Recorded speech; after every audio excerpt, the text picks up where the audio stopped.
Hi friends, ఈరోజు వీడియోలో గుత్తి వంకాయ కర్రీని అమ్మమ్మలు నాన్నమ్మలు చేసే స్టైల్లో ఎంతో టేస్టీగా ఎలా తయారు చేసుకోవాలో చూద్దాం. ఇది రోటీలోకైనా చపాతీలోకైనా లేదా రైస్లోకైనా ఎంతో టేస్టీగా ఉంటుంది.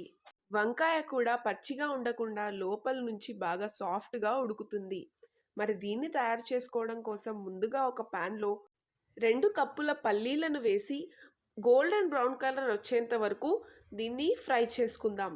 ఇప్పుడు వీటిని పక్కకు తీసుకొని అదే ప్యాన్లోనే 1/2 కప్ వరకు ధనియాలు అంటే 2 టేబుల్ స్పూన్స్ ధనియాలు, కొద్దిగా జీలకర్ర, కొన్ని కరివేపాకు వేసి క్రిస్పీగా వచ్చేంత వరకు ఫ్రై చేసుకుందాం. ఇప్పుడు వీటిని కూడా పక్కకు తీసుకుందాం. ఇప్పుడు ఒక బౌల్లో ఒక చిన్న నిమ్మకాయ సైజ్ అంతా చింతపండును నానబెట్టుకుందాం. తర్వాత ఇలా చిన్న చిన్న ఉల్లిపాయలను పొట్టు తీసేసి ఇలా కాల్చుకుందాం. ఇలా చేయడం వల్ల విలేజ్ స్టైల్ టేస్ట్ వస్తుంది. ఇలా మీడియం ఫ్లేమ్లో పెట్టుకొని ఉల్లిపాయలను అటు ఇటు టర్న్ చేస్తూ ఫ్రై చేసుకోవాలి. ఉల్లిపాయలు అనేవి బాగా కాలేంత వరకు వీటిని ఫ్రై చేసుకుందాం. ఇలా బాగా కాల్చుకున్న తర్వాత కాస్త చల్లారనిచ్చుకొని పైన ఉన్న బ్లాక్ లేయర్నంతా కూడా ఇలా తీసేసుకుందాం. చూసారు కదా లోపల ఆనియన్ అనేది ఎంత బాగా మగ్గిందో. ఇప్పుడు ఒక మిక్సర్ గ్రైండర్లో వేయించిన పల్లీలు, వేయించిన ధనియాలు, కరివేపాకు, కాల్చి పొట్టు తీసిన ఉల్లిపాయలు, 3 టమాటోలు, అలాగే మనం నానబెట్టిన చింతపండును వేసుకొని 2 టేబుల్ స్పూన్స్ కారం, 1 టీ స్పూన్ పసుపు, రుచికి సరిపడంత ఉప్పు వేసి కొన్ని నీళ్లను వేసుకొని ఫైన్ పేస్ట్ లాగా గ్రైండ్ చేసుకోవాలి. చూసారు కదా, ఇలా మొత్తం గ్రైండ్ చేసుకుందాం. ఇప్పుడు దీన్ని పక్కన పెట్టుకుందాం. ఇప్పుడు మనం 1/2 కిలో వంకాయలను తీసుకొని ఇలా తోకలను కట్ చేసి తీసుకుందాం.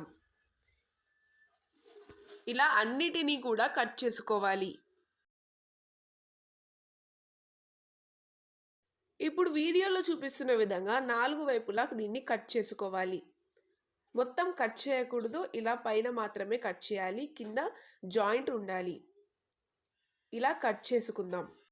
ఇప్పుడు ఒక బౌల్లో కొద్దిగా ఉప్పు వేసి ఉప్పు కరిగేలా కలుపుకొని మనం కట్ చేసిన వంకాయలన్నీ కూడా ఇందులో వేసుకుందాం. ఇలా అన్ని వంకాయలను కూడా వేసుకోవాలి. ఇప్పుడు ఒక్కొక్క వంకాయను తీసి మనము గ్రైండ్ చేసి పెట్టిన పేస్ట్ను ఇందులో వీడియోలో చూపిస్తున్న విధంగా ఫిలప్ చేసుకుందాం. ఇలా అన్ని వంకాయలలో ఈ పేస్ట్ని నింపి పక్కన పెట్టుకుందాం.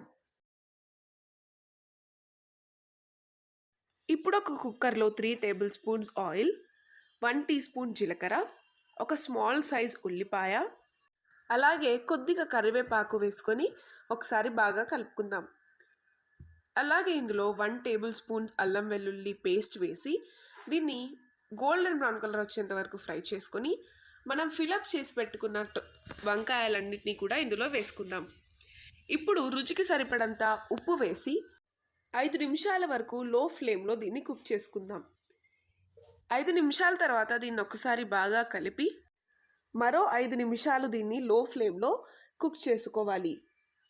ఇలా కుక్ చేసుకున్న తర్వాత మనం తయారు చేసి పెట్టిన పేస్ట్ని ఇందులో వేసుకుందాం. అలాగే కొన్ని నీళ్లను కూడా యాడ్ చేసుకుందాం. ఇక్కడ నేను 1/2 కిలో వంకాయలకి 2 కప్స్ వాటర్ని వేసి దీన్ని ఒకసారి బాగా కలిపి 4 విజిల్స్ వచ్చేంత వరకు దీన్ని ఉడికించుకోవాలి. ఇప్పుడు ఈ వంకాయ అనేది బాగా ఉడికింది. ఇందులో కొద్దిగా కరివేపాకు వేసి ఒకసారి కలుపుకుంటే అంతే, ఎంతో టేస్టీ విలేజ్ స్టైల్లో గుత్తి వంకాయ కర్రీ రెడీ అయింది. మరి మీకు ఈ వీడియో నచ్చినట్లయితే like, share and subscribe to our channel.